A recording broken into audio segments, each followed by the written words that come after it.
Hiya, welcome back to my YouTube channel. I'm Rosie Henshaw. If you're new here, then welcome. And if you're already existing, then hi guys, welcome back. Grab yourselves a nice hot drink and some snacks. Mine's in my Emma Bridgewater Pride mug and I've got a half-drunk tea. Reason being is I've just had some crusty rolls with Gary and the kids, and now I'm just going to sit at the table and do a little Q&A with you guys. So a couple of days ago I put on my Instagram, I'm going to be doing a Q&A on my YouTube, and I asked if you have any questions for me. And you guys delivered. I had so many questions, it was so lovely. Some of them were really similar, so what I done was I said if it is okay if I can say who asked the question, but because I had so many same questions, I just used the person asked it first. So I'm going to go through, so get comfy, let's buckle down. And I also wanted to say I did do a Q&A, quite an in-depth one, a bit light-hearted about like childhood and other personal things with me and Gary and stuff, and I'd done that quite about 8 months ago, I'd say. So I will link that below in the description box if you want to watch that. If there's any questions on here that you sort of think, well, she didn't really go through that, then they'll be on there. That's fine if you don't want to as well. I might really bore you. No, I don't want to know about you. What are you going on about? I'm getting off it. That's fine. I'm going to have a little sip of my tea. And we're going to get into it. So I've categorised this, because I'm very professional like that. So all the first questions are YouTube related questions. So the first question I actually had come through relating to YouTube was off a lovely lady called Lady Gem on my Instagram. And she said, how did you get into YouTube and do you now consider it your job? Oh, juicy question. So I did go into this a little bit, a couple of times on some of my videos, and the reason I got into YouTube is I feel like this is how a lot of parents feel that stay at home with their children. I'd always gone to work, so I left school and then I'd done some when you stay on school and then you do a bit of learning, you do a bit of college and then you do a bit of training, you try and find yourself if you don't know exactly what you want to do. So I'd done a little bit of that and then I'd done some working, and I've always worked. So then when it got to the stage where I was going to have children and then not working, I'm very fortunate. Gary's the one that works, he's the breadwinner, if that's what you call it, the breadwinner. And I'm really fortunate enough that I get to stay at home with the children. But once Alfie, my littlest, because I've got 3 children, once Alfie, my littlest, was going half day to nursery, and it was luring, like it was getting closer to him actually starting proper school at reception, full time, I felt like I was losing a bit of me, because for a good few years I'd been the stay-at-home mum, and it didn't really dawn on me at first. When he started having half a day, I thought, you know what, it gives me an opportunity to get a few things more done around the house. And then you kind of get that under your belt, don't you? You get really used to your own routine and doing it quick, and then I found I was having more time to do nothing. And a lot of my friends go to work. So it wasn't even like I could fill my time socially. There'd be a lot of times when I would be on my own and I'd done all the cleaning, I'd done crafting and stuff that I wanted to do, and I thought, I kind of felt like I'd lost my purpose a little bit. So I'd been seeing on YouTube some similar videos. My children used to watch, I think it's called Ronald and Karina. I know most people I know, their kids watch them. They're like really superstar YouTubers. And they was making slime, but you get like suggested videos come up after, and then there was some like crafting ones, and I was like, do you know what, I do that. I've always painted furniture, I've always made stuff. Like if I see something in a shop and I think that's £30, but I could probably buy that and that, put them together and make that, and it'd be just as nice, if not better, and it was, I don't know, it'd be a £5 instead. I've always been like that, and my mum's always said, you're a little bit wasted, Rosie. Like you could, I'd have friends come in and go, oh, that's really nice, where'd you get that from? I'd say, I've made it. And then at Christmas time, I'd make like wreaths or garlands, and my friends would want them, so I'd make them. And I just thought, you know what? I probably could share this. So I decided to set up a YouTube. It was really scary. It was something really out of my comfort zone that I really wasn't used to. But I'd done it anyway and got into it. Do I consider it as a job? No, I don't consider it as a job. To be honest, and this isn't an insult to anybody that does, and good luck to you if you're earning really good money and you do see it as a job. Or job, it doesn't matter how much you earn, but I know what I meant when I say that. No, I don't consider it a job, because I feel like I can take it and leave it when I don't want to, and I feel like people that have to go to work, or even people that enjoy their jobs, they have deadlines, they have to get up, they have to go and do that job. And people like Gary, he gets up extremely early, extremely late, he comes home and he works really, really hard through the day. I know that's the case for a lot of people, and for me, I can do it when I like it. I can decide what I'm going to do, and it's kind of like, it's just a hobby that I do through a video to use guys, and anybody that's kind of into the same sort of stuff, or you want to have a little look at what I've bought, then you get to see as well. And it's not a job, no. But we're going to get on to the next question. How long have you been doing YouTube? You right, darling? How long have you been doing YouTube? It's nearly a year, isn't it? So this is from Libby. Yeah, I've been doing YouTube on Thursday. So I'm doing a video today, like this one, and then I'm going to be uploading it today. So it's Monday. Thursday, I've been doing it a year. So the 23rd, 21st, I think it is, of April, no, 23rd. 23rd of April I started doing it. I don't even know where it come from. I literally was sat on the sofa and I went up to go and do my hair, and I run back down, I've got my phone and went, I'm going to film this. And it's like the worst film video ever, but I thought, you know what, I'm going for it. I set up a YouTube account, uploaded it, and I set up an Instagram. I never had social media. I was like, that's it, I'm doing it. I don't even care, I'm doing it. So yeah, that's how long I've been doing it for. Kelly White, sorry, I've got hiccups now. Do you get paid from YouTube and companies that you advertise for? Oh, so right, yes.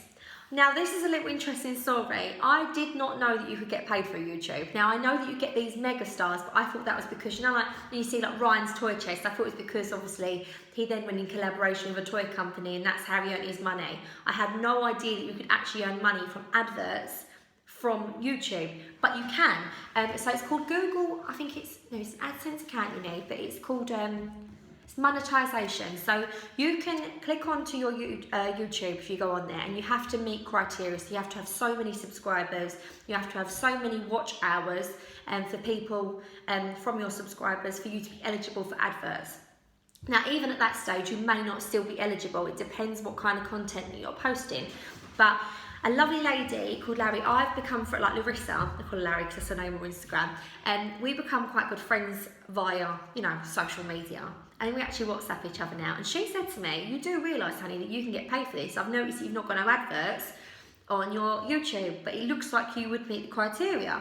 So I was like, oh, thank you so much. I really didn't know that I could. So I went on, and it did say I met the criteria. Within a few weeks, you start getting paid for adverts. But I do want to clear this up. Now, I know not a lot of YouTubers talk about payments, or the ones that do, they seem to be the really high profile YouTubers. So they've got really a lot of subscribers and they get quite a lot of like views and stuff. And that is what it goes by. It goes by, so however many subscribers you get, it means you get paid more per 1,000 views. So say for instance, you get 50p per every 1,000 views, but that's if people have watched your adverts, you'll get that. And the more subscribers you have, you'll get like £1 per every 1,000 viewers. So it really does go by that. But you cannot just assume that someone with less subscribers will get more, less money than someone with more, because it does go by how many people are watching the adverts. I could have 1 million subscribers and have 1 million people watch my video, and if no one wants to watch my adverts, then I won't earn nothing. That is just exactly what it is. So do you get paid for companies that you advertise for? So no, when I've been gifted items, it's always been a gifted sort of item. So I haven't received payment for doing it. I know some really established influencers and YouTubers, they will get gifted those items and they will say, right, well, I want a couple of £100 on top for doing that because I'm advertising your item for you. I don't do that. I'm just being honest. When companies approach me, the things that I want to do, and I'm like a little bit pinch me, I can't believe I'm getting sent stuff out, I would not even dare push my luck. I'm not worth money. I'm not even worth the gifts they're sending me, to be completely honest. I'm like, oh really? Okay, I try and play it cool. I'm like, okay, yeah, I think we could do that actually. I get off the phone, I'm like, I can't quite believe it, because I'm just winging it. I'm just literally filming off my phone, whacking it up to YouTube, socialising with you guys, having a great time, and do you know what? I'm getting sent free stuff. I was like, I cannot believe this. I could not believe it. So Kelly Christine has written, you don't seem to advertise as much as other YouTubers or influencers. Right, so Christine, your question, I will get onto payments as well. I will go on to that. I haven't been asked that, but I will answer that as well, because I think it's only fair. I think, do you know what, we're all like social friends on here, and I know other people might not want to talk about it, because obviously I wouldn't expect Gary to talk about his wages to other people, but as I don't see this as a job, it's more like a little bit of a treat for a hobby that I do, and so I'll go into that. But as for you don't seem to advertise as much as other YouTubers, influencers, yes, that's probably right. To be honest, I may not get as approached as some others. I'm probably not in high demand. People probably think, do you know what, why would we send something to you when we could send something to someone that's getting way more views than you do? And I may not be a fit for that product. Do you know what I mean? It just isn't, I don't know, I don't go horse riding, so I might not get sent horse riding equipment. That's the only analogy that I can come up with, but something along those lines. And this is another thing that I have got to press on. In my emails, I do get a lot of advertisers say, can you do this? And some of them actually say, will you send your fee to us? So like, we'll actually pay you for this, to do this. And don't get me wrong, I'm only a human being. There is that part where you see a number of money and you think, actually, do you know what, I'm going to do that.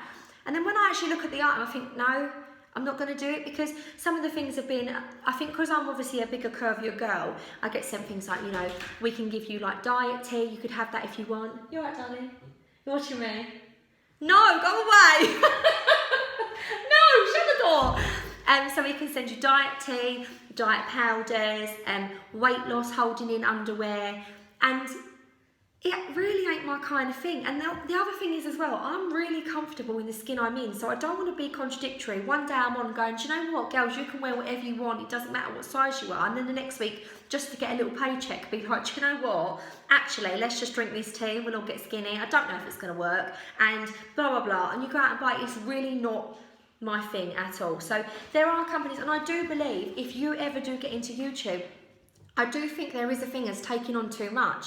There were some people that I used to absolutely love watching, and now I feel like I can't, because it seems to be advertising, a lot of advertising, and good luck to them. Good luck to them. My hat's off to anyone, because I think there's a lot of people that would take it all, but I feel like you can risk it by taking it all as well, because people they don't have relatability to you, and then they don't really take your word properly. Like, if I tell you that something works, I'm only going to tell you if it genuinely works, and there's a little bit of like, there's truthfulness with that. Like, you all know that you're getting the truth from me. So that's what I like to do. So I don't want some of the products that I get sent out. Some of them, I won't say what it is, but I had one company, it was like, you can feel liberated, women should feel liberated. I thought, oh, do you know what, I'm loving the title of this. Let's have a little look what this is. Let's have a butcher's. When I opened it, all we'll say is this. So they wanted to send me something that vibrates. Need I say more? In case little ears are listening. I was like, hell no. How would you advertise something like that? I was like, on my Instagram, when it come through, I was crying on my story. Like, what do you do? Stir your cereal with it? Mix your bread dough up with it? What would I actually have purpose to advertise something like that? No way, that's really not me. So yes, I probably don't get as many offers as others, but at the same time, I do get other offers, and I think, no, that's just not me. And like, I did have like shapewear. Someone said, will you do shapewear for us? It was a really lovely luxury shapewear brand. And I went, I was like, do you know what, this is really nice. It wasn't for payment, it was to get sent out some really nice shapewear. And when I looked at the prices of the shapewear, I thought, right, fair enough, I'm getting it for nothing. So, you know, lovely. But then I do have to advertise for that. And then I'm basically saying to you guys, do you know what, this really works? Spend £80 of your hard-earned money on something that works just as good from Primark for £5. No, I don't, that's not right, is it? Don't do things like that. So, yeah, let's get off that anyway.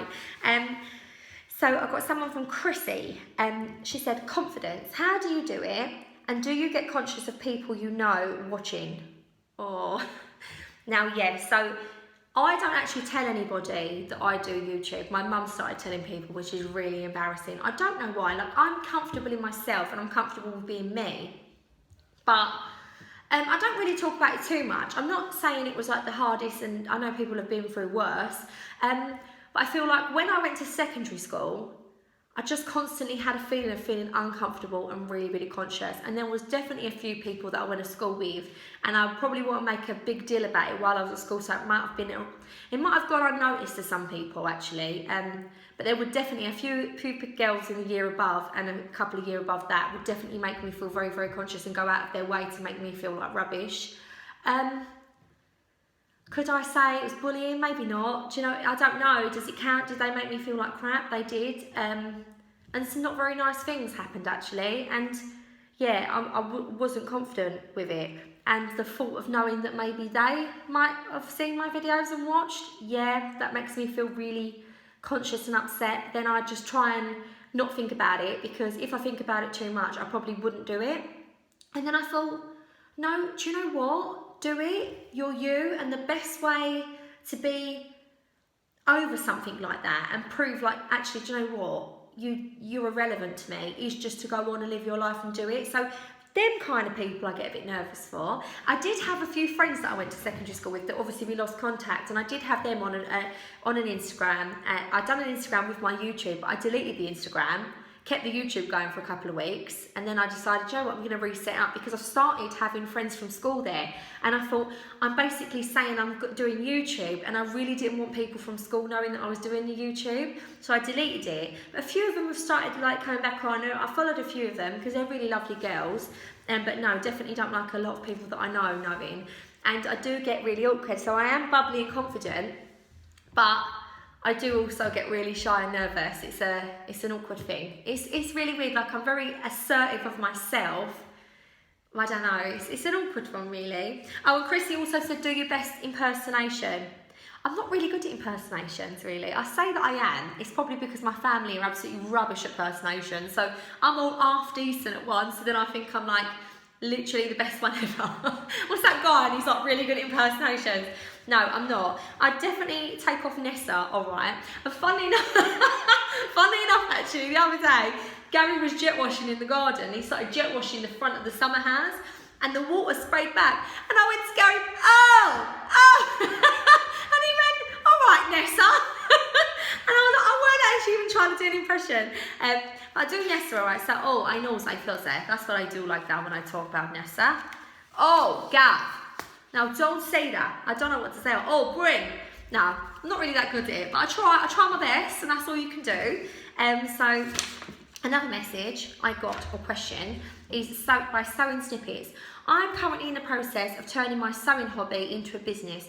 Would you consider doing the same, using your flair for home decor to take it to the next level? To be completely honest, I would have always loved to have done that. I would have always loved, I don't know. I remember being younger, and my mum's aunt, like, she always said she wanted to be a personal shopper. That used to be her thing that she really wanted to do, like go around and like help people buy things. And I think I would really like to do that, because then you don't have to commit the stuff yourself. But I love so many different styles, and I do have another question that's very similar to this, and it's by the lovely Harbour Cottage. Do you think you will always like farmhouse cottage style, or will your taste change? So I'm going to answer these together, because I absolutely love interiors and I love clothes, and I love all different styles of it. So if someone come into my house and they see me, they would probably say my dress style is very much like vintage dresses, and sometimes I'll wear a little bit of like modern trendy stuff, but very, very rarely. Or I might funk up, like, I'm more like, I don't know, a school run mum. That's what I am really, but like with a bit of a country flair to it. And then when you come in my home, it's very much beige, farmhousey. You know, it's got a lot of like, you know, pottery and stuff in it. But that isn't the only stuff that I really like. So as for fashion, I absolutely love all different types of fashion. And years ago, I used to be very, very, a bit of a Topshop girl. So everything that sort of come out before everyone would wear it, people would look at me like, what on earth is she wearing? And by the time other people were wearing it, I was on to the next thing. I'd wear the most disgusting things. And it's a little bit like socks and sandals, because I remember socks and sandals being a thing where you're like, wearing socks and sandals. But isn't it weird? Now you see loads of people wearing socks and sliders, you actually start to get a bit used to it, and you're not grossed out by it so much. But actually, I still look at it and I think, oh my goodness, why are you wearing socks and sandals? I really don't get it. But I think it's a little bit like that with fashion, and I feel like I used to dress quite out there, and I used to do my hair quite out there. You would never know that Rosie was the same as this Rosie. I just like comfortableness. I feel content in the stuff I wear, but I definitely do love a little bit of edgy fashion. I go on the Zara website and it's all like the oversized shapes and the weird cuts and stuff. I love all of that. I look at like the catwalk stuff, I'm like, I'm all over that. London Fashion Week, all the crazy hair and the clothes, I love that. And I absolutely love loads of different design pieces. So some people that I follow on Instagram, their houses are like rustic and shabby chic, and I love, I watch Mr. Carrington, and he's got the most, it's very like, the place I think of like Soho, it's like very eclectic style, so it's like French posters and reclaimed furniture and stuff. I love all of that. It's just, I felt like I had to pick a sort of, a style for my home to sort of be fluent enough out. And another thing is as well, I don't want to be spending loads of money on having to redo stuff. So I thought if I get a very similar palette throughout, it's not going to cost me a lot when I can just update a few accessories and keep my base properly. Sorry, sewing snippets, I'm not actually answering your question here, am I? So would I consider doing it as a business? If I could have my own shop, I so would have my own shop. So I would love to have the kind of shop where I sell cakes and tea, but it'd be like, do you know what I mean? Just to cover the cake and tea, not actually earning profit from it. But the thing it'd be, I'd do like workshops. So it'd be like, this was what it would be. The tea and cake would be just like a sideliner, or like, you know, so you can have a cup of tea and cake, like, because I love that while we're doing stuff. And it'd be a case of I'd sell all shabby chic furniture and other pieces are like, but I would like to hold craft days. So like one day it'd be like bringing a small piece of furniture and we're doing like chalk painting, and one day it'd be bringing some wool, we're going to make some crafts of wool. I'd really, really love that. I would absolutely love that. That would be amazing. And so yeah, I would love to take it to the next level. Do I ever think it will go to the next level? Probably not. I feel like, especially not, I can't see it happening within the next 2 years with the children. They do loads of school clubs and stuff. It's like kind of like, yeah, I don't know if I'd find the time at the minute. So now, as we was getting onto the children, let's get into that. So mum are keeping it real. Oh, actually, do you know what? I didn't even say about money, did I? All right, do you know what? I'm just going to be out there and honest with you. The most I've ever been paid from YouTube was £200, and I got that at Christmas. So that was, because you get paid the month after. So in the January, I got paid £200, and that was for all of my videos that I'd done during December. But roughly what I earn most months is about £120 to £180, which is really lovely. Nothing to grumble at all. It's absolutely amazing. But that money, when you split it between how many weeks you have in a month, roughly about 5 most times, isn't it? Or about 4.5. It works out to about £25 to £35 a week. And I normally spend that on making videos. So I'll go and buy craft supplies or paint, or go to the Poundland or the Pound Shop to buy the items, to upcycle and do things like that. And obviously, I would buy those things anyway, so it's a massive help. But now it's sort of come full circle, so I use that money to put back in. That I'm still using my own money to do the hauls with. As for like the try on Fridays, if I keep some of the items, I pay for that out of my own money. And obviously sometimes I don't keep all of the stuff. I've said that loads of times, I don't keep all of the stuff. It's become more of a thing where I like you guys to know what's in the shops and for you to see what they look like on my size 16 and 18 on the bum at the minute figure. So I like to try them on, but obviously I don't need 6 dresses a week. It's just impossible. So I don't keep all of them, of course not. But I thought I'd like touch on the pay as well, because I skipped past that and I thought, do you know what, actually Rose, you're skipping past that and that's not fair, because you said you'd say. But it is really good, and I would honestly say to anybody, go for it. But I don't think people will see it for what it is. I think people assume that you earn loads of money. I remember the very first week that I'd done YouTube, I got a really horrible comment off one lady, and she was like, she said something, no, it was the first month, I'm lying now. She said something and it was really, really mean. I was like, why are you being so mean? She was like, well, actually, you probably get paid a lot of money for your videos and you're on here, so I have every right to say something horrible to you. And I wasn't even getting paid. I thought, I didn't even know I could have got paid at first. I was like, are you serious? Like, and it isn't as much as what people may think. You have to have these people watch your adverts, so they don't watch your adverts and you don't get paid anyway. It doesn't really matter how many views you get or how many subscribers you have. It really does go by the adverts and how much Google are paying per click or per advert that month. I don't know how it exactly works myself. I'm like the most non-techie person. I set it up.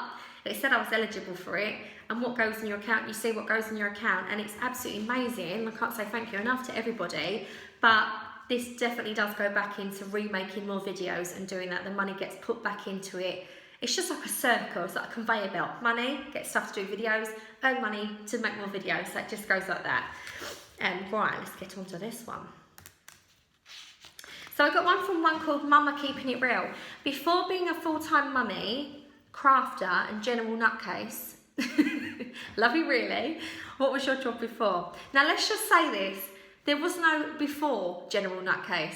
I was born like this. I remember being like, oh, as a child, my mum would be like, oh my goodness, you know.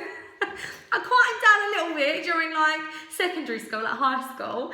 And not even quite down, I just felt like, I didn't feel like me, honestly. I get night sweats thinking about it. I would never go back to secondary school if somebody paid me. Oh, it gives me the icks, it really does. But yeah, when I felt like I could be me around my friends and, you know, jumping out, then I'd still be, la, la, la, la. I've always been like that. So, what was your job before? I know you've asked me a question, get onto it, Rosie. So I done hairdressing. So I was a hairdresser. I've worked in some really good hairdressers as well in the city. And yeah, and the reason she's asked this is she said, do you think it's a good, oh, Katie said, oh, her name's Katie, but that's the thingy, I did write it down, you know. Do you think it's a good job to have freelance with children? Yes, my nan always said to me, my nan worked as a, what's it called? You know when they do all the supplies and stuff in college? I can't think what it's called, but she used to work for the hair and beauty, and she'd work in like ordering all the stuff in, getting it all ready, and she'd sort of like see them doing cut and trim. My nan can do hair and beauty as well, and she just said to me as I'm younger, do what you've got to do. Obviously, if you're going to be a lawyer, then go ahead and be a lawyer. She said, but whatever you're going to do, if you're not going to be a lawyer or a doctor, make sure that you've got like a little trade behind you. She said, go and do beauty or go and do hair. She said, because that is money that you will always be able to earn. Someone is always going to need their hair cut or coloured. And she said, and then when you know, if you don't work or whatever, you can always pick up a little bit of work here and there. Freelance, you can do it around your hours. So would I say it's good with young children? Yes. Do I do it? No. The only person's hair I do now is my nan's hair. I'll occasionally do my sister's hair. I cut my hair the other day. I cut mine and I colour my own hair and that, but I don't do hair no more. So good luck if you get into it, that'd be amazing. But I don't do it anymore. My friend actually works in hairdressers, and she was like, why don't you come work where I work? And I thought about it, and then I thought, no, do you know what? My anxiety, I've just been out of it too long. I don't think I could do that no more. So now I've done that question. Carrots and cashews, how did you get into crafting? So the reason I got into crafting, I think I've done crafting since I was really, really young. So it would be a case of my mum has always been really artsy, and she's been really, really lenient with us. We could always do whatever we wanted in our bedroom. So she'd say, right, what colour do you want in your bedroom? And she wouldn't care if I wanted my ceiling black and pink stars on the wall. She was just like letting us express ourselves, but she'd also let us do it ourselves. Like she would like the big jobs she would do. But I remember my auntie had these big 4-door wardrobes, and she was like trying to get rid of them. My mum was like, Rosie, would you want them? And you were like, we've always done thrifting. My mum is very, very thrifty. So I was like, yeah, I will. So she was like, what paint do you want them coloured in? You can paint them if you want. I was like, okay, I'll probably do them in like a pink. So my mum got me pink, and then she had some cream at home, and I remember hand painting flowers onto all of these wardrobes. And they were really lovely, like obviously, you know, very young person's type of flowers. They probably wasn't very Van Gogh. But yeah, I've always just been into that kind of stuff. And then my mum was like, oh, do you know what would be really nice if you had a blind up and we could only find like a cream blind? And she said, well, why don't we get some pink pom-poms to put on the bottom, and me and her would sew them, and then we'd go and buy fabric from Dunelm, and then we'd make some cushions. So we've always been really crafty. My mum's really crafty, and my nan is an amazing sewer. She can make dresses, curtains, you name it. Like, she's really, really good. And Carrots and Cashews also said, and I've got tons of balls of wool. Without knitting, what can I do with them? I'd done a video yesterday, and it's like copying designer trends, and I made really big, lovely wool tassels. And obviously you can make pom-poms with them, sew them onto cushions and do things like that. So have a little go. Or even put some wool around some like plant pots, make some little funky planters. Yes, do something like that. Right, so this is Shelly Belly. I absolutely love Shelly Belly. She's such a lovely lady. It's obviously Shelly, that isn't her full name, but that's her Instagram name. She's such a nice lady. She's been so supportive throughout my whole of YouTube. She's so nice. And she was like, I think she's just giving me a question just to let me know that she's just being supportive. She might not even generally care, but she's really lovely. Would you move from your lovely house?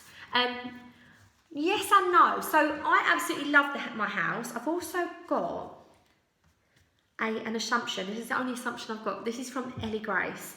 I assume you're in your dream home forever house. Right, so yes, I do love my home, and I do feel like there's lots of stuff that I want to do to it, and I'm also very, very happy. I really do love my home.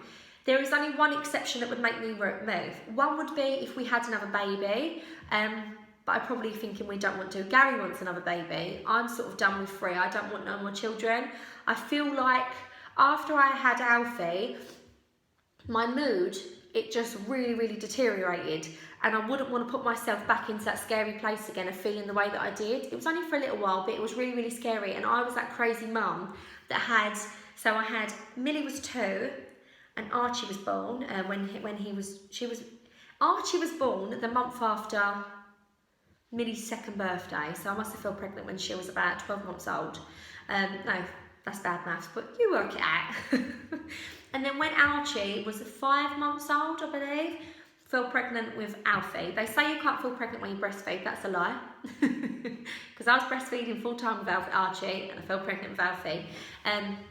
So I literally had like a 6-month-old, but like a year-old baby, a 3-year-old, and I was ready to pop. So I'm pushing a double buggy with a big pregnant belly. I look mental. People must have been like, well. And it was just a really stressful time. Gary was always working, so I was always doing it really on my own. I was doing the night feeds on both of them. I was panicking.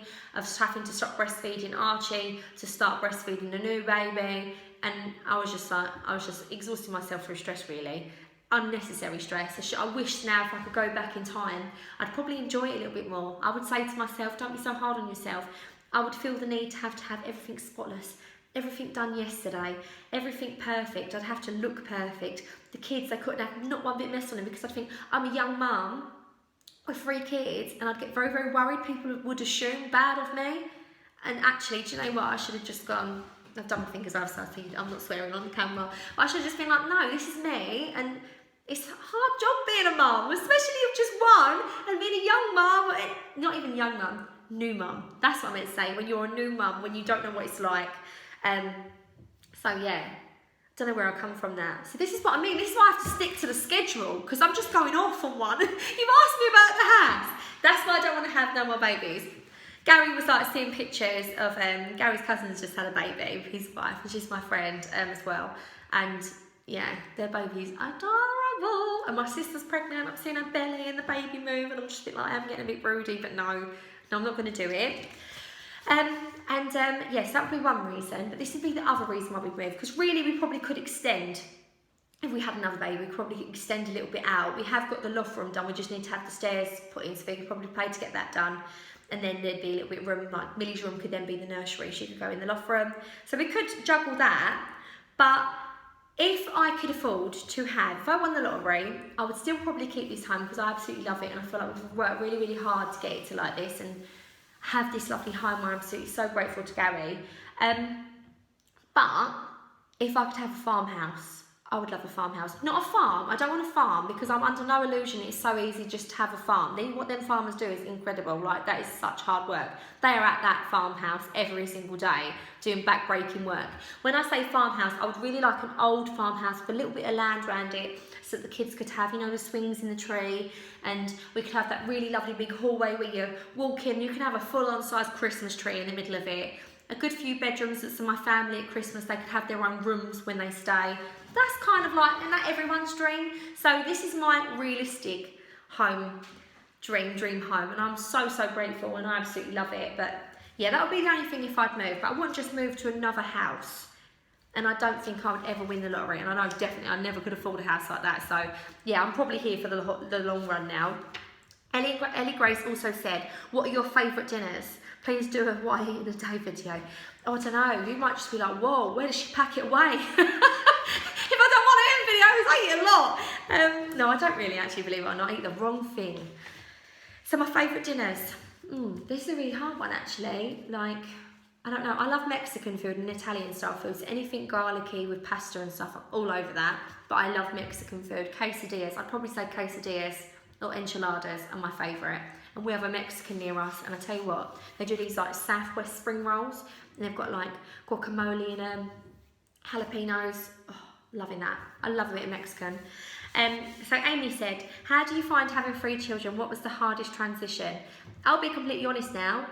Yes, it was extremely tough when I had Alfie and Archie having more children, because you feel like you can't get out of the house as it is. It's really, really a bit of a struggle when you've got babies.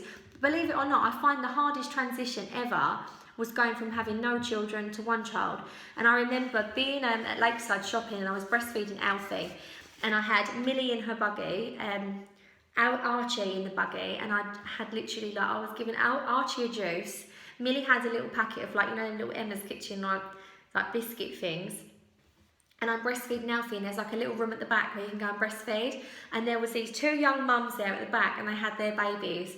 And they was like, bottle feeding, and they was like, oh my goodness, are you not finding that really hard? How do you do that? We're really struggling. And I remember saying to them, honestly, and I don't even mean this, I found it harder being at your position than what I do right now. Like, I'm used to having no sleep now. I'm used to literally having this routine. I've been doing it for years now. Like, a good couple of years I've been doing it for. But literally that moment you become a mum and just, you have that baby alarm clock, you just wake up and you have no sleep, and you literally try and get out of the house and you've got to try and remember a million things to pack in a bag. And you go somewhere, and guaranteed to you, they end up pooing that yellow poo that they do, and it's all up their back, and you think, oh my God, how am I going to get this off them? It's a learning curve, because every stressful thing that's happened, you never prepared for. They never prepared for this. So you're like, what do I do? You end up going out somewhere and they lose their sock, and then you have to, like, work it out and put a mitten on their foot, like, because you're scared they're going to get cold, like the most random things. And then you get home and realise you have a spare pair of socks in the bag, but your brain's gone because you're so tired. So my hardest transition was definitely, and I will always say this, my sister's having her first baby, and I'm really going to help if she'll let me. I know by the time in weekend she probably will let me. She'll be so tired, she won't have a choice.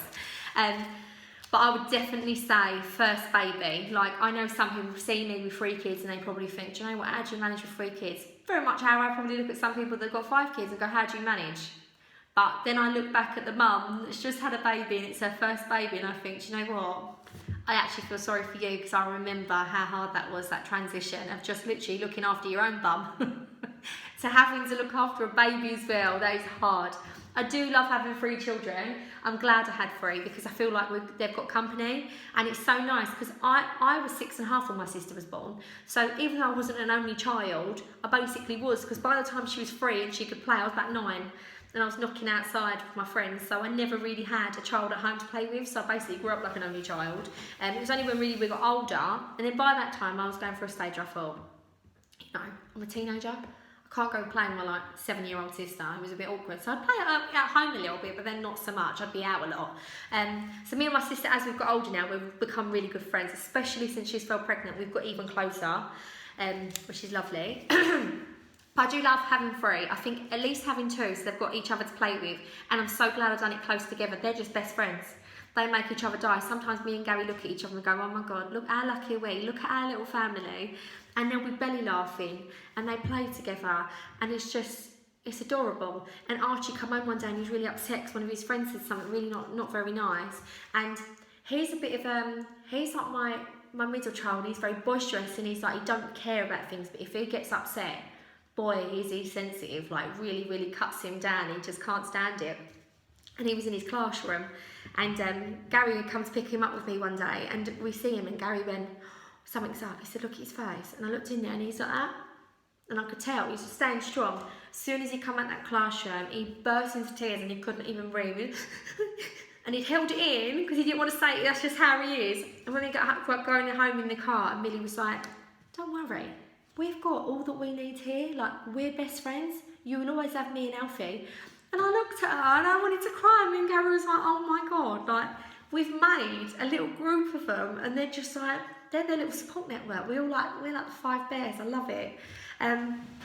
So this is my favourite question, Sophie Gaffney, you know who you are. So I absolutely love this question. If you were allowed into one shop today to buy anything, what would it be, and what do you think you would buy? Well, I haven't been shopping for a long while. Talk dirty to me, Sophie Gaffney. No, so if I was allowed in one shop today, what would it be? And you could buy anything. 100% it would be either HomeSense or TK Maxx, which is basically the same thing. So I'll just go with HomeSense. HomeSense. And if I could buy anything, I know what I would buy. I would buy myself a really beautiful hall table, like something nice, gold legs, maybe like a marble top, couple of nice lamps, some nice posh books that you see that look nice and stacked up for my hallway. Really big, beautiful round gold mirror to go above it, because I'm paneling that hallway soon. We're doing like a dark grey. That'd be nice. And what I'd really love, is I don't know if I could buy it in there, but I'm assuming I could because they do the most weirdest stuff, is I would love to get a beautiful big like built-in, it looks like a built-in, you know, they get them TV media units and all that lovely, like, looks like a carpenter's built it in white, and you have the TV freestanding on the back of it, and then you have all the books and like some little stone vases and accessories and baskets. It looks beautiful. And I'd get all my baskets and my stone accessories from there. A nice little chaise longue armchair in a velvet, maybe like a green velvet. I'd probably go for it in there. I absolutely love that. I can't wait for the shops to open. I feel like I'm going a little bit mad. I do.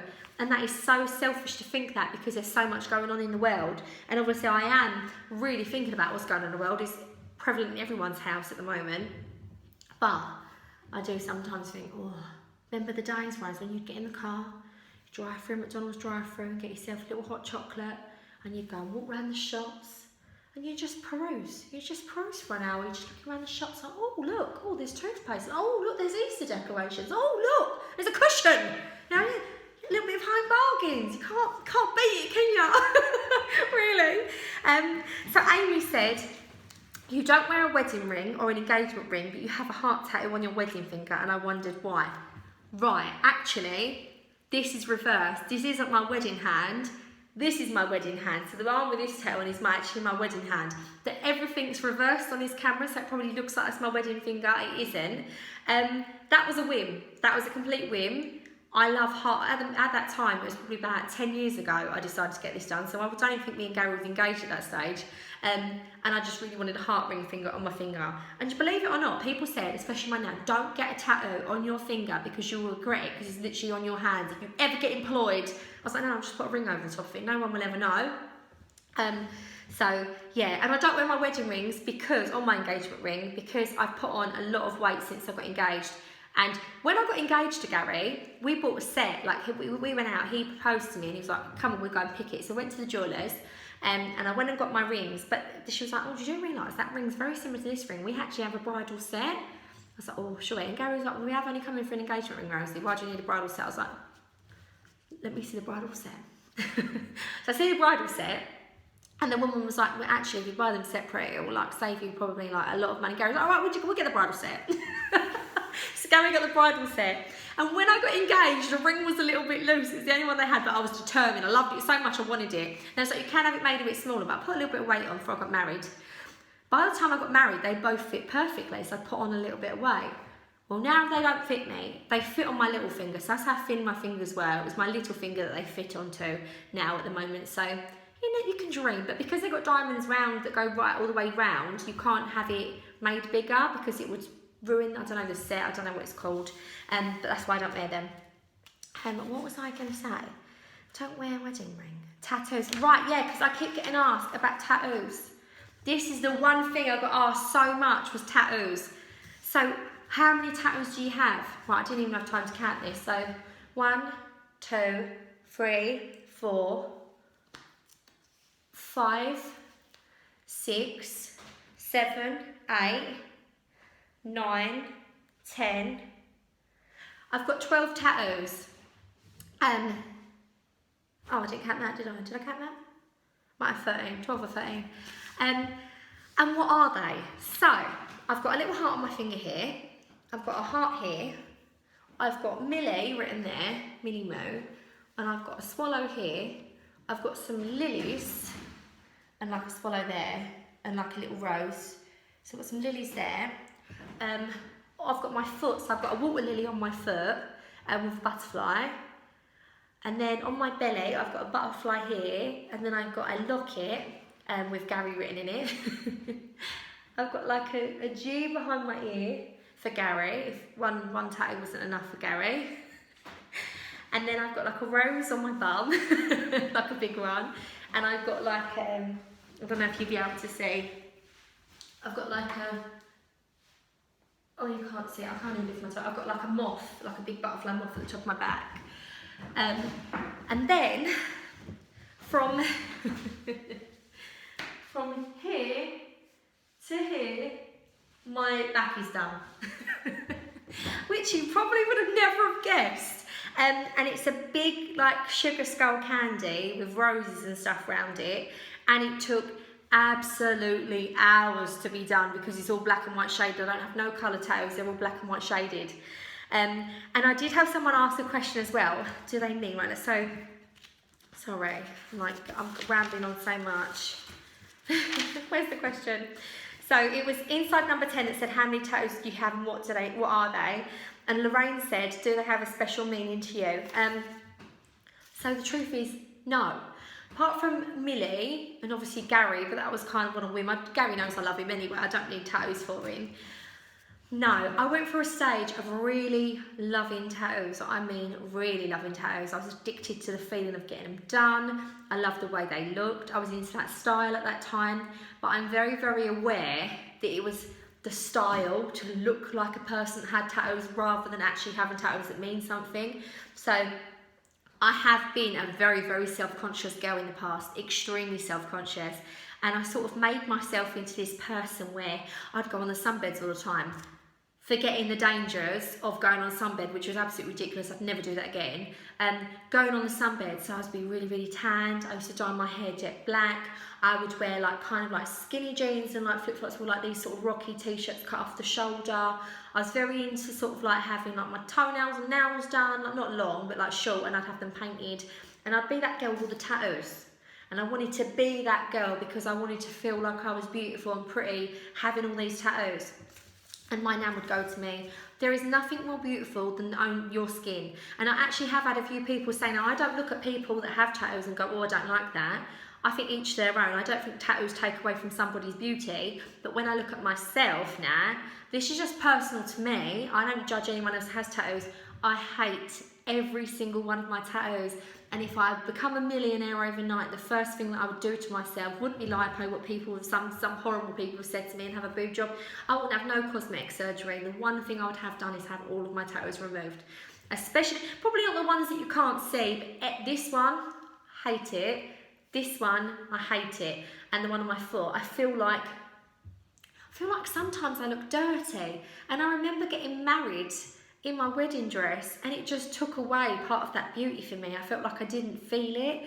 And if I'd have got tattoos that meant something to me, I probably wouldn't have felt like that. But because I got tattoos personally to look like that girl that had tattoos, you know, that girl that's got tattoos, because I had done that, they didn't mean anything to me, so they weren't special anymore. They was basically a pair of jeans that I'd fallen out of love with. It was a fashion statement, really. And now I hate them. Hate them. To be honest, the only one that I don't hate is probably the biggest one, and it's like covers my whole back. And the reason that doesn't bother me is because I can't see it. And sometimes it's really weird. Like I had Gary the other day being really cheeky. I'm getting changed in the bedroom and he took a picture. And it was like my behind. I went, for a second, I didn't realise it. I was like, oh my God, I forgot that I've got my whole back tattooed. But it's funny because as I've got bigger, and when I was pregnant with Millie, because the only tattoos I had done after I had the children was this Millie Moo. And I probably will have to get the boys tattooed on me if I don't get them all removed, because they're like, why have you not got our names? So I probably have to get their names somewhere, but I'll probably get them in a more conspicuous area because I don't really like the look of them. Yeah, so they don't have a special meaning. But if they did have a special meaning, like I know my mum, she's got a few tattoos with special meanings, and even though she might not like the design of them anymore, she loves them because they meant something to her. And I love them because they mean something as well. And I know what they mean, so I love that. Right, so does Gary ever disagree with your ideas and what you want to do? Yes, all the time. All the time. I started stripping the wallpaper on the back wall to start doing the panelling, and he was like, oh, for goodness sake, we're going to live through a working space again. It's going to be like, you know, a bomb site, blah, blah. So like pulling things off the walls, taking screws out, filling it. The panelling arrived. I panelled it within 2 days, and he came in, yeah. Well, I'll tell you what, babe, that knife looked nice, that does. Yeah, no, you've done the right thing there, babe. Like, yeah, you've done that. And, and I'm like, I know, Gary, because I tell you this every single time you say, no, don't do it. I've done it in the hallway. I started painting over the top of that wallpaper that was at the top of the thing. Oh, why are you painting over that for? It looks perfectly good. There's nothing wrong with that. Don't do that. I started doing it. Once it was done, he went, well, I'll tell you what, Rose. it's nice bright out here now. I know. Like, you need to listen to me. Don't get me wrong, there are a few things I've done and Gary was right. Does he know that? No, he doesn't. We'll keep that a secret unless you're watching it now, gal, and then actually what I said was a lie. You've never got it right. Yeah, he disagrees with loads of stuff that I do, but he's really supportive of my YouTube. He really is supportive. There's a few times I've gone, I'm going to make that, and he's like, okay. Why? I'm like, because I want to. Like when I was making loads of pumpkins, he was like, do you think people want to see more pumpkins? I was like, if they like the same stuff as me, then these guys are going to want to see pumpkins. Because I love pumpkins, I love autumn, and that is it. That is the way it is. And he was like, all right, Rose. And you did love them. So Cole90 said, you struggled with your weight. No, you said you struggled with your weight and just being happy the way you are. What's giving you the confidence to just be you? Right. I think we'll finish on this. Oh, someone said, are the boys twins? No, they're not twins. They're just really, really close together. And someone's also asked about the kids' names. So where do they come from? I love old-fashioned names, and we've had to go for the short versions because Gary wasn't going to let me have a Millicent, an Archibald, or an Alfred. So we've got a Millie, Archie, and an Alfie instead, because you have to decide. If Gary was going to literally cringe and feel like he couldn't shout out Millicent across the playground, then that's fine. But I love Ethel. I love Bertie, that's why I call Bertie. I love all different names that are really old. I like Audrey. I like older names. There's only one other name that I absolutely love, and it begins with M, and it's my favourite girl's name, and it's like other than Millicent, Millie, and it's an M, which is brilliant because Archie and Alfie are both A. So if I do have another little girl, then I will call her it. So I can't say it because I'll block myself and I'll end up falling pregnant next month. And then I can't because I'm on the coil. But you know what I'm saying. I'll say it. Everyone will call their kids it because they're going to love it. Of course you're going to love it. You're not going to judge my name. You might really hate it. It's really out there. But then, I can't use it. So I'm just being very protective of my name. I don't know why I'm even being like that. I find it really annoying when someone goes, I can't tell you my name because officially it doesn't mean that millions of other people have that name, and then their kids go to school and then every other kid has that name. So many millies. So I'm thinking, you get really precious when you're pregnant of your name. My sister, she's like, don't tell no one that name. But everyone I see lately has got that name, and she's saying the same. But it's when you're pregnant, you're hormonal, you feel like your kid's the only kid that has that name. So let's finish off with this one by Cole90. So you said you struggled with your weight and just being happy with the way you are. What's given you the confidence to just be you? So yes, I really have struggled, and I don't mean it isn't just my weight. It really isn't, because I had a stage of being really, really slim, like I said with the tattoos, and being really self-conscious. I feel like I was constantly putting myself down and I wasn't enjoying experiences. So say for instance, we went out clubbing with my friends. I wouldn't be dancing, enjoying the music, feeling the music, just going with it. I'd be dancing, consciously worrying what my dance move looked like in case people felt that I embarrassed people. Like, that ain't how you should live your life. And then when I put on weight after the children, I felt disgusting. I felt, oh my God, like, why, you know, that size. And I feel like obviously your body changes after you have a baby, and I could lose weight. I'm not saying I can't. I can lose weight. It isn't impossible.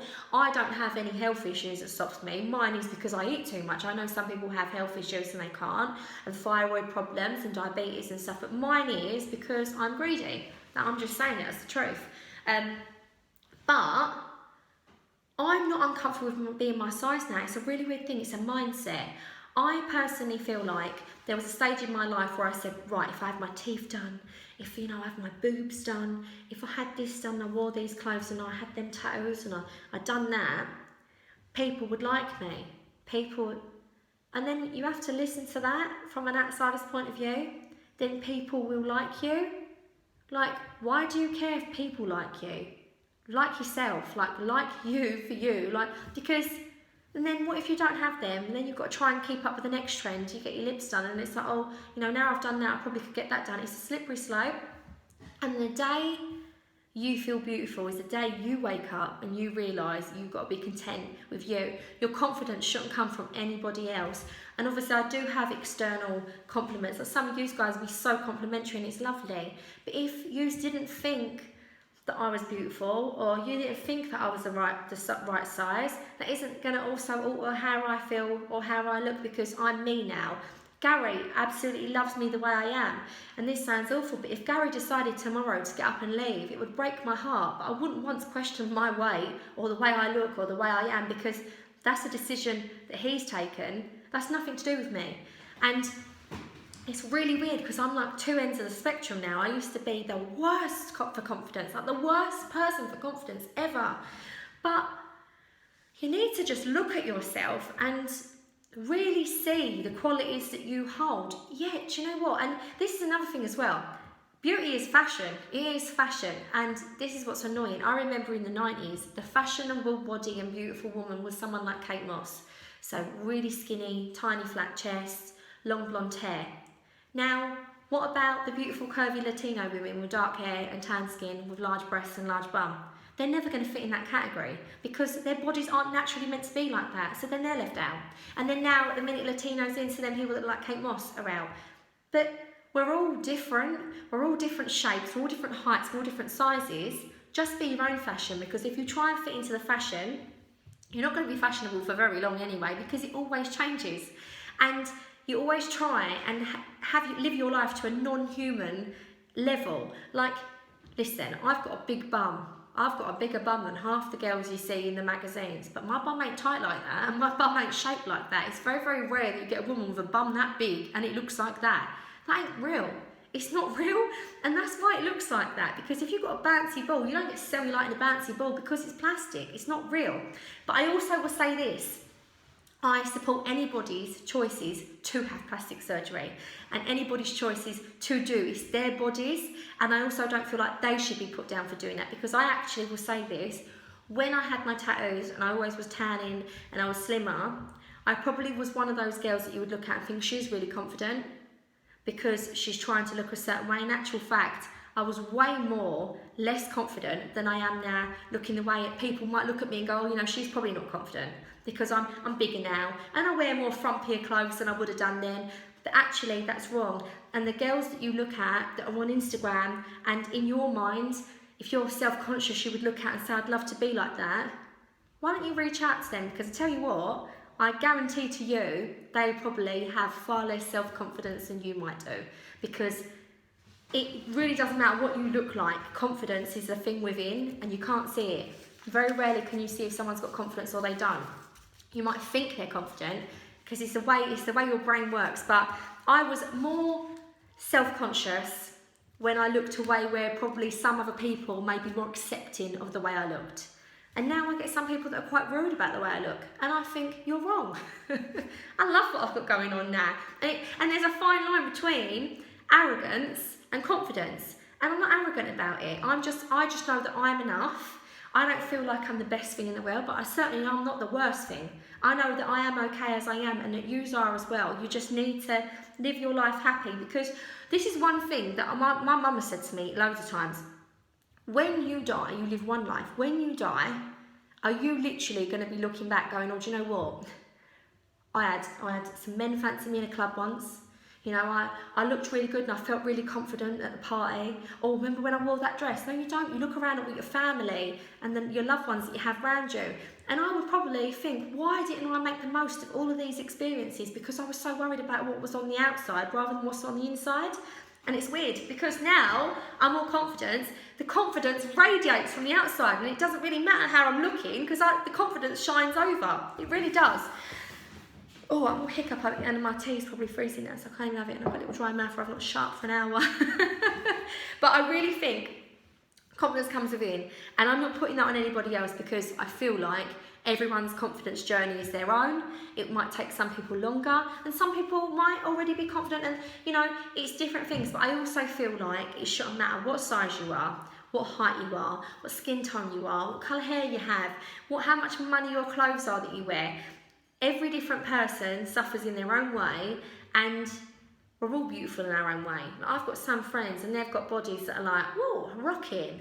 And then my other friends have got bodies that are rocking, but they're different types of bodies. It's just, we're all different. And I don't feel any less attractive to some of my friends that, you know, people in the media would say, technically, like, at the minute is in fashion, so tiny little waist and big bum.